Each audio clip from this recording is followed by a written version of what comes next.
ಮಹಿಳಾ ಸ್ವೀಕಾರ ಕೇಂದ್ರದಲ್ಲಿ ಮಾನವ ಕಳ್ಳಸಾಗಣೆ ಆರೋಪ. ನ್ಯಾಯಾಂಗ ತನಿಖೆಗೆ ದಾಂಡೇಲಿಯಲ್ಲಿ ಡಿವೈಎಫ್ಐ ರಾಜ್ಯ ಸಮಿತಿಯ ಸದಸ್ಯರಾದ ಡಿ ಸ್ಯಾಮ್ಸನ್ ಆಗ್ರಹ.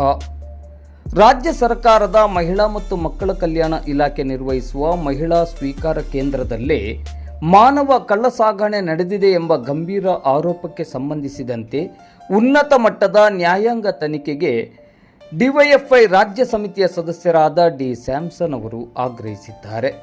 ಅವರು ಈ ಕುರಿತು ಇಂದು ಶುಕ್ರವಾರ ಸಂಜೆ 5 ಗಂಟೆ ಸುಮಾರಿಗೆ ದಾಂಡೇಲಿ ನಗರದಲ್ಲಿ ಮಾಧ್ಯಮದ ಜೊತೆ ಮಾತನಾಡುತ್ತಾ 2000ರಿಂದ 2018ರವರೆಗೆ ಸುಮಾರು 1776 ಅನಾಥ ಮತ್ತು ನಿರ್ಗತಿಕ ಮಹಿಳೆಯರು ಹಾಗೂ ಹೆಣ್ಣು ಮಕ್ಕಳನ್ನು ಬಲವಂತವಾಗಿ ವೇಶ್ಯಾವಾಟಿಕೆಗೆ ತಳ್ಳಲಾಗಿದೆ, ಗರ್ಭಪಾತ ಮಾಡಲಾಗಿದೆ, ಅನೈತಿಕ ಚಟುವಟಿಕೆಗಳಿಗೆ ಮಾರಾಟ ಮಾಡಲಾಗಿದೆ ಮತ್ತು ಕೆಲವರನ್ನು ಕೊಂದು ವಿದ್ಯುತ್ ಚಿತಾಗಾರದಲ್ಲಿ ಸುಟ್ಟು ಬೂದಿ ಮಾಡಲಾಗಿದೆ ಎಂದು ಲೋಕಾಯುಕ್ತಕ್ಕೆ ವಿವರವಾದ ದೂರು ಸಲ್ಲಿಕೆಯಾಗಿದೆ ಎಂದು ತಿಳಿಸಿದರು. ಕೆಲವು ಹಿರಿಯ IAS ಅಧಿಕಾರಿಗಳ ಮನೆ ಕೆಲಸಕ್ಕಾಗಿ ಕೇಂದ್ರದಿಂದ ಕಾನೂನು ಬಾಹಿರವಾಗಿ ಮಹಿಳೆಯರನ್ನು ಸಾಗಿಸಲಾಗಿದೆ ಎಂಬ ಆರೋಪವೂ ಇದೆ. ಸರ್ಕಾರದ ಪುನರ್ವಸತಿ ಕೇಂದ್ರಗಳಲ್ಲೇ ಮಹಿಳೆಯರಿಗೆ ರಕ್ಷಣೆ ಇಲ್ಲ ಎಂಬುದು ಬೇಲಿಯೇ ಹೊಲ ಮೇಯ್ದಂತಾಗಿದೆ.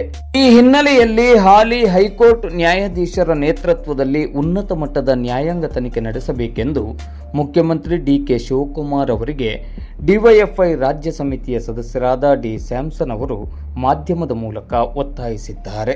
ಈಗಾಗಲೇ ರಾಜ್ಯದಲ್ಲಿ ಲೋಕಾಯುಕ್ತ ಇಲಾಖೆ ಮತ್ತು ಬೇರೆ ಬೇರೆ ವಿವಿಧ ಇಲಾಖೆಗಳು ಗುರುತಿಸಿದಂಗೆ ಮಹಿಳಾ ಸಾಂತ್ವನ ಕೇಂದ್ರದಲ್ಲಿ ಇವತ್ತು ಮಾನವ ಕಲ್ಲು ಸಾಗಾಟನೆ ನಡೀತಾ ಇದೆ ಅಂತೇಳಿ ಒಂದು ಆರೋಪವನ್ನು ಇಡೀ ರಾಜ್ಯದಲ್ಲಿ ಕೇಳಿಬರ್ತಾ ಇದೆ.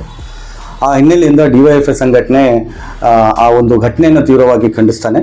ಅದರ ಜೊತೆಯಲ್ಲಿನೇ ಇದನ್ನು ನ್ಯಾಯಾಂಗ ತನಿಖೆ ಆಗಬೇಕು ಮತ್ತು ಈ ಸಾಗಾಟನೆ ಮಾಡುವಂಥ ಯಾರೆಲ್ಲ ಅದರಲ್ಲಿ ಭಾಗಿಯಿದ್ದಾರೆ ಅವ್ರ ಮೇಲೆ ಸೂಕ್ತ ಕಾನೂನು ಕ್ರಮ ಜರುಗಿಸಬೇಕು.